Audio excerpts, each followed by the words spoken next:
Good morning student. सामाजिक विज्ञान नागरिक शास्त्र पाठ 1 सत्ता की साझेदारी का आज हम अध्ययन कर रहे हैं। इस पाठ को समझने से पहले हम इस पाठ के नाम को समझने का प्रयास करेंगे। सत्ता मतलब होता है पावर और साझेदारी मतलब होता है बांटना। सत्ता की साझेदारी मतलब पावर शेयर करना या पावर शेयरिंग करना। इस पाठ को हम शुरू कर रहे हैं, उससे पहले हमें दो शब्दों को जानना ज़रूरी है। पहला है अल्पसंख्यक। अल्पसंख्यक मतलब क्या होता है? जिनकी संख्या कम होती है। किसी देश में यदि किसी जाति या धर्म के लोगों की संख्या कम होती है तो वह क्या कहलाते हैं? अल्पसंख्यक। वहीं यदि किसी देश में किसी जाति या समूह की संख्या ज़्यादा होती है तो वह क्या कहलाते हैं?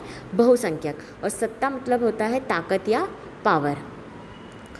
इस पाठ को शुरू करने से पहले कि हम बताना चाहूँगी कि कक्षा 9वीं में हमने लोकतंत्र क्या है, लोकतंत्र को कैसे चलाया जाता है, लोकतंत्र में क्या होता है और लोकतंत्र क्यों ज़रूरी है, ये हमने जाना था। वहीं कक्षा 10वीं में हम देखते हैं सत्ता की साझेदारी पाठ के माध्यम से हम यह देखेंगे कि लोकतंत्र क्यों ज़रूरी है और लोकतंत्र में सत्ता को या पावर को बांटना क्यों ज़रूरी है।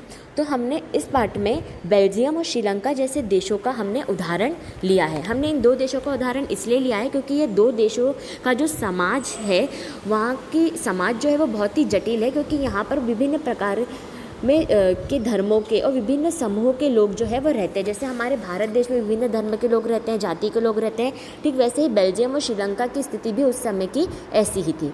यहाँ पर हम सबसे पहले बेल्जियम को देखते हैं कि बेल्जियम क्या है। बेल्जियम जो है वह यूरोप का एक देश है। यूरोप क्या है? एक महाद्वीप। जैसे एक एशिया महाद्वीप है और भारत एक देश है, ठीक वैसे ही यूरोप एक महाद्वीप है और बेल्जियम एक देश है। बेल्जियम, ये आप देख रहे हैं नक्शे में, यहाँ पर ये बेल्जियम देश का नक्शा है। बेल्जियम को अगर हम देखें तो ये कितना बड़ा देश है? भारत तो बहुत बड़ा देश है, पर बेल्जियम कितना बड़ा देश है? जैसे भारत में एक हरियाणा एक राज्य है ना, ठीक वैसे ही बेल्जियम क्या है? हरियाणा के बराबर, यूरोप महाद्वीप में हरियाणा के बराबर का एक देश है। और इसकी आबादी, यहाँ पर कितने लोग रहते हैं? तो यहाँ पर लगभग 1 करोड़ लोग, मतलब हरियाणा में जितने लोग रहते हैं भारत में, उससे भी थोड़े कम लोग जो है वो बेल्जियम में रहते हैं। यहाँ पर हम देखते हैं बेल्जियम की बनावट कि बेल्जियम में कितने लोग किस भाषा के रहते हैं।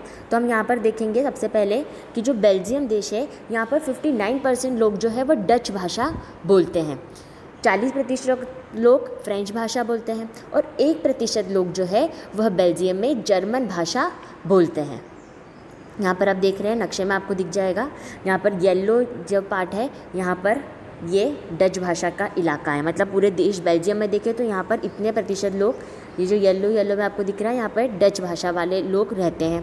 वहीं पर ये ऑरेंज कलर का दिख रहा है, यहाँ पर फ्रेंच भाषा बोलने वाले लोग रहते हैं।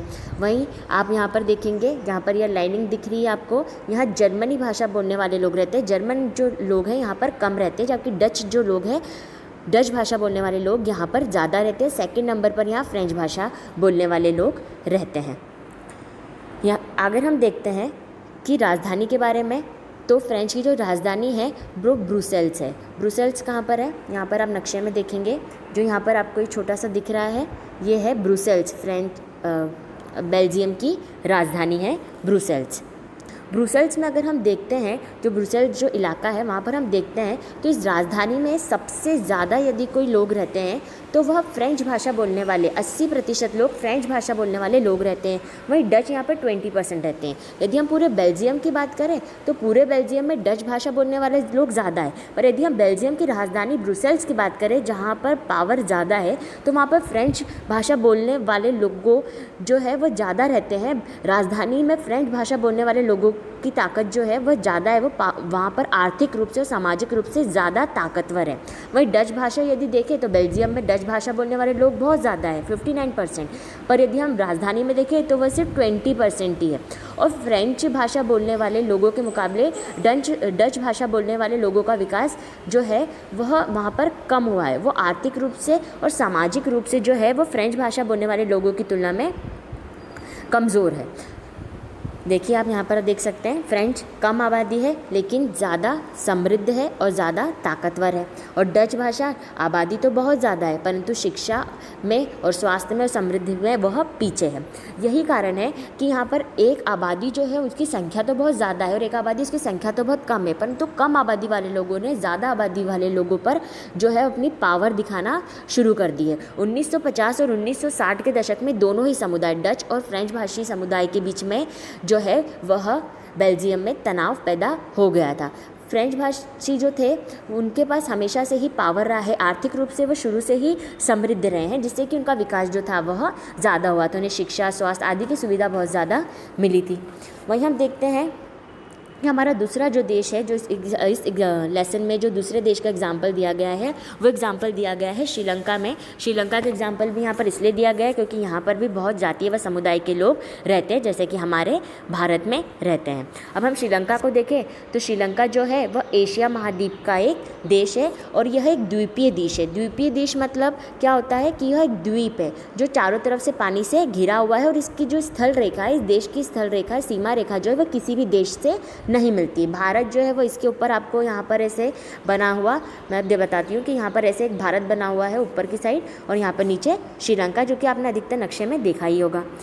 नीचे जब भारत में इधर नीचे की साइड जो है वह तमिलनाडु देश पड़ता है, तो श्रीलंका जो देश है यह तमिलनाडु की तट रेखा से कुछ किलोमीटर ही दूर है। मतलब तमिलनाडु से अगर हमें श्रीलंका जाना है तो कुछ किलोमीटर का ही रास्ता हमें तय करना होगा। यहाँ की जो आबादी है वह 2 करोड़ है, मतलब भारत के हरियाणा के बराबर इसकी आबादी हम देख सकते हैं।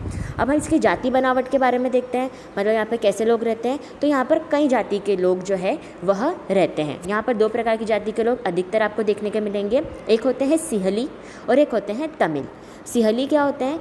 सिहली जो है वह श्रीलंका में 74% जो लोग हैं वह सिहली है और यह इन्होंने बौद्ध धर्म को अपना रखा हुआ है या बौद्ध धर्म के अनुयायी हैं और ये बौद्ध धर्म को फॉलो करते हैं, उसे ये मानते हैं। दूसरे जो लोग हैं वह तमिल है। भारत के तमिलनाडु जो आपने देखा है वहाँ पर भी तमिल लोग रहते हैं। वहीं श्रीलंका में कुछ जो है वो 18% जो लोग हैं वह तमिल है, जो ही तमिल है वो हिंदू तमिल है, मुस्लिम तमिल है और अन्य जाति के या धर्म के लोग हैं जो तमिल समुदाय में आ रहे हैं। जो तमिल है यह भी मुख्य रूप से जो है वह 2 प्रकार के, एक है मूल तमिल और एक है भारतीय तमिल। मूल तमिल क्या है? मूल तमिल वो की जो संख्या है वो यहाँ पर 13% है। वहीं भारतीय तमिल की संख्या कितनी है? 15। मतलब जो 18% आप देख रहे हैं उसमें से 13% यहाँ के मूल तमिल है और भारतीय तमिल कितने हैं? 5%। मूल तमिल क्या होते हैं? तो श्रीलंका के मूल तमिल वह तमिल है जिनके पूर्वज सदियों से जो है वो श्रीलंका में रह रहे हैं। और भारतीय तमिल कौन है? तो वहाँ 5% जिनकी संख्या है। तो भारतीय तमिल वह है जिन्हें श्रीलंका में भारत से लेकर आ गए थे, बंधुआ मजदूरी के माध्यम से लेकर आ गए या किसी कारणवश वो जो है वो भारत के जो तमिल है वो श्रीलंका में आ गए हैं, उन्हें हम बोलते हैं भारतीय तमिल। इसके अलावा 7% जो है वह यहाँ पर ईसाई है, जो क्रिश्चियन लोग हैं वो यहाँ पर रहते हैं। इस तरह से हमने देख लिया कि इस पार्ट में 2 देश, एक श्रीलंका और एक बेल्जियम के बारे में आपको एग्जाम्पल लिया गया है ताकि आप इन दोनों देशों के माध्यम से सत्ता की साझेदारी को समझें कि कैसे लोकतंत्र यदि आ गया है तो उसमें पावर का शेयर करना बहुत ज़्यादा ज़रूरी है। यदि पावर एक ही हाथ में यदि रहता है तो वह जिसके हाथ में वो रहता है वो व्यक्ति जो है या वो पार्टी जो है वो निरंकुश हो जाती है, डिसिप्लिन में नहीं रहती है, उनमें अंकुश नहीं रहता है, वो तानाशाही हो जाती है। आगे हम इस पार्ट के बारे में और अध्ययन करेंगे। धन्यवाद।